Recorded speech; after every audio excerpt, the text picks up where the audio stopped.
Hello বিয়ান, আসসালামু আলাইকুম। আপনারা সবাই কেমন আছেন? আশা করি সবাই ভালো আছেন। আমরা কেরানীহাট নেমে কেরানীহাট থেকে সিএনজি করে বাজালিয়ার দিকে রওনা দিলাম।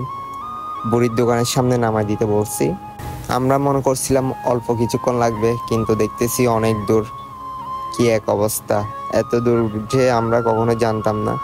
লাইফে ফার্স্ট টাইম এই বান্দরবনের দিকে আসলাম, কখনোই আসি নাই, আজকেই ফার্স্ট। কিছু কিছু সময় অনেক দূরে দাঁড়ে ঘোরাঘুরি করা অনেক জরুরি, কারণ জায়গা চিনতে হবে।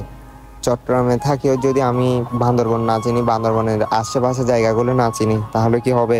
জীবন খুবই ছোট। এই কিছু সময়ের মধ্যে যদি ঘোরাফেরা না করি, তাহলে আর কখন ঘুরবো? জায়গাটা আসলে অনেক সুন্দর, রোডঘাটগুলো অনেক ফিনিশিং আছে, বাট রোডগুলো অনেক ছোট। ওই তো টানছি, এখান থেকেই দেখা যাচ্ছে, বাট কখনো যাওয়া হবে কিনা জানি না। কখনো যাওয়া হলে আলহামদুলিল্লাহ ভালোই। এখান থেকে দেখেই পুরাই মন ভরে যাচ্ছে।